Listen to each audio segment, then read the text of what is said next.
বলা, তাকে এমন এক জায়গাতে ডিমিন করে নিয়ে যাওয়া যেন রাম একটা কমিক ক্যারেক্টার, নন্টে ফন্টের মতন রামকে কার্টুন ক্যারেক্টার বা কমিক ক্যারেক্টার হিসেবে, কমিক চরিত্র হিসেবে উপস্থাপন করার যে একটা মানসিকতা, এই মানসিকতা তো বদলাচ্ছে।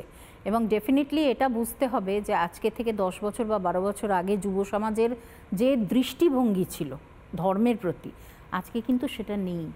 এই সত্যিটাকে আমাদের স্বীকার করতে হবে। কারণ আমি নিজে দেখি এবং প্রত্যেকে আমাকে অনেকে মা বলে, সসম্মানে, এবং আমার স্কুলেরও বাচ্চারা আছে। আমি 2, 3, 4 উইং ধর্মের বলছি, প্রত্যেকে আমার কাছে তো আমাদের স্কুল প্রত্যেকেই সেকুলার। ন্যাচারালি আমার স্কুলসগুলোতেও আমি তাদের দেখি, তাদের নিয়ে চলি, এবং এমন একটা মানে অ্যাট্রাকশন আমাদের এখানে এখন। অভাবটা কিসের? যথেষ্ট ভালো রাজনীতিবিদ, যথেষ্ট ভালো দায়িত্বশীল গুরু মানে আমি শুধু দীক্ষাগুরুর কথা বলছি না, শিক্ষাগুরুর কথাও। আমাদের বাড়িতে আগে মা ঠাকুমারা এই গল্পগুলো আমাদের বলতেন। আমার রামায়ণের গল্প আমার ঠাকুমা, আমি দিদি বলে ডাকতাম, তার থেকে। এখনকার বাচ্চারা কোথায় রামায়ণের গল্প? এখনকার বাচ্চারা যেটা মিস করছে, সেই মিসিং লিঙ্কটাকে কমপ্লিট করতে গেলে কিন্তু আমাদের গুরুদের একটা জায়গা দেওয়ার দরকার। শিক্ষাগুরুরাও স্কুল থেকেও করতে পারবেন। আজকে যে নিউ এনইপি এসেছে, অনেকে এটা সমালোচনা করছেন যে এত ধর্ম বা এগুলোকে কেন ঢুকিয়ে দেওয়া হচ্ছে এর ভেতরে, কিন্তু সেটা নয়। ধর্ম আর ধরোভর এই দুটো কথার মধ্যে তফাৎ আছে।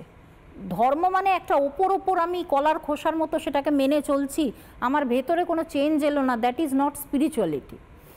আর আমার ধরোভর যেটা মানে আমার নিজের বুনিয়াদ, হ্যাঁ, ভারতবর্ষের বুনিয়াদ, আমরা তো দেখছি যে সেইটাকে ধীরে ধীরে আনার চেষ্টা করা হচ্ছে। তার মানে কি, government policy is nothing but to insist the younger generation যে যাতে তারা নিজেরা পাটা মাটিতে রাখে, রুটটাকে সবসময় মাটিতে থাকতে হবে, তাতে গাছ যত বড় করেই যেখানেই ছড়াক না কেন। এবং আমরা প্রায় শেষের দিকে চলে এসেছি, কিন্তু একটা জিনিস আমার জানার জন্য, যে এই যে একটা কনফ্লিক্ট তৈরি হচ্ছে যে আজকের বাচ্চাদেরকে যদি আমি রামায়ণ পড়িয়ে দিই, যদি আমি আজকের বাচ্চাদেরকে রাম নিয়ে বেশি কথা বলি, তাহলে সেটা সাম্প্রদায়িক হয়ে যাবে। ভবিষ্যতের বাংলার ছেলেমেয়েরা তারা কি সত্যি এই রামায়ণ, মহাভারত বা তার যে গল্পগুলো, সেই গল্পগুলো থেকে বঞ্চিত থাকবে শুধুমাত্র একটা মেকি ধর্মনিরপেক্ষতার একটা ন্যারেটিভ সেট করার জন্য? আচ্ছা, আমি একটা কথা বলছি, আমরা যখন জাতকের গল্প পড়ি বা স্কুলে একটা জাতকের বই থেকে হয়তো 2টো গল্প বলা হচ্ছে, তার মানে তো এই নয় যে আমি সাম্প্রদায়িক, আমি বুদ্ধিস্ট হয়ে গেলাম, নিশ্চয়ই নয়। তো আমি যদি 2টো রামের গল্প বলি, তিনি যদি কল্পনারই, আমি মেনেই নিচ্ছি না হয় তর্কের খাতিরে তিনি কল্পনা বা মিথ একটা, তা যদি হয়েও থাকে এট অল কারোর মনে, তো আমি যদি সেই 2টো ভালো কথা তার নামে বলি বা গল্প কোনো শিক্ষামূলক বলি, আমি যখন জাতকের গল্প বলছি তখন যদি সেটা না হয়, আমি বুদ্ধদেবের বলছি তা যদি না হয়, আমি মহাবীর জৈনের গল্প বলছি তা যদি না হয়, তাহলে আমার যে হিন্দু ধর্ম, সবার আগে ধর্মের মূল কথা হচ্ছে আমি যে ধর্মে জন্মেছি। আমার যেমন ফ্যামিলি, আমি বাঙালি বলে আমরা কিন্তু সবথেকে বেশি ডাল চালেই অভ্যস্ত, আমাদের মুখ্য আহার হচ্ছে ভাত। এবার সেটাকে ছেড়ে দিয়ে আজকে যদি আমি রোজ নানপুরি খেতে থাকি এভরিডে ধরুন, কিংবা চানা বাটুরা খেতে থাকি রোজ, যেটা পাঞ্জাবিরা খায়, বা সিম্পল ভাষায় মানে তেঁতুল জল গোলা, মানে একেবারে টিপিক্যাল সাউথ ইন্ডিয়ান ধোসা আমি রোজ খাচ্ছি, কি ইডলি, হ্যাঁ, এইগুলো আমি কিন্তু আমার স্যুট করবে না। কেন? এটা আমার ট্র্যাডিশন নয়।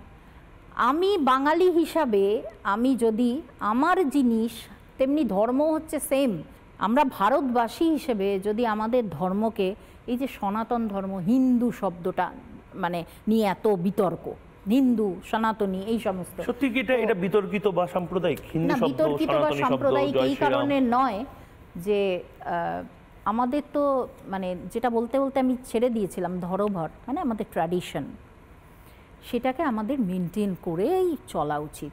আমরা হিন্দু যদি হিন্দুই হয়ে থাকি, তাহলে আমি পরের ধর্মকে রেসপেক্ট করব, অবশ্যই, সেটা প্রতি ধর্মের মূল কথা। কেউ বলে যাননি যে অন্যের ধর্মকে তুমি ডিসরেসপেক্ট করো, কিন্তু আমরা সেই রেসপেক্টফুলি থেকেও আমার প্রথম কর্তব্য হচ্ছে নিজের ধর্মের প্রতি শ্রদ্ধা।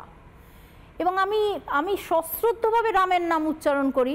আমি গর্বের সঙ্গে আমার মর্যাদা পুরুষোত্তম শ্রীরামের নাম করি, তার মধ্যে আমার কাউকে অসম্মান না করেই। এবং রামের এই রাজত্বের মধ্যে কারোর অসম্মান, কোনো ধর্মের অসম্মান নেই।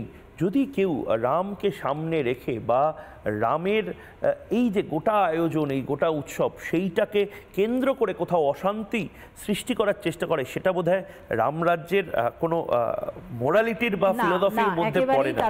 একদম একদম। অনেক ধন্যবাদ আপনাকে এখানে আসার জন্য, এবং আমাদের এই যে প্রতিদিনের একটা প্রচেষ্টা যে আমরা সনাতন যে সংস্কৃতিটা আমাদের এত হাজার বছরের সংস্কৃতি, সেগুলো যেন আমরা আবার ফিরে ফিরে দেখি। এবং আমার খুব ভালো লাগছে শ্রী নিত্যানন্দ প্রভুর বংশধর হিসেবে আপনাকে পেয়ে, এবং তার পাশাপাশি শ্রী চৈতন্যদেব, শ্রী রামচন্দ্র, সবার গল্পগুলো একবার ঝালাই করে নিই। আমাদের চলার পথে এটাও হয়তো কোথাও কাজে লাগবে।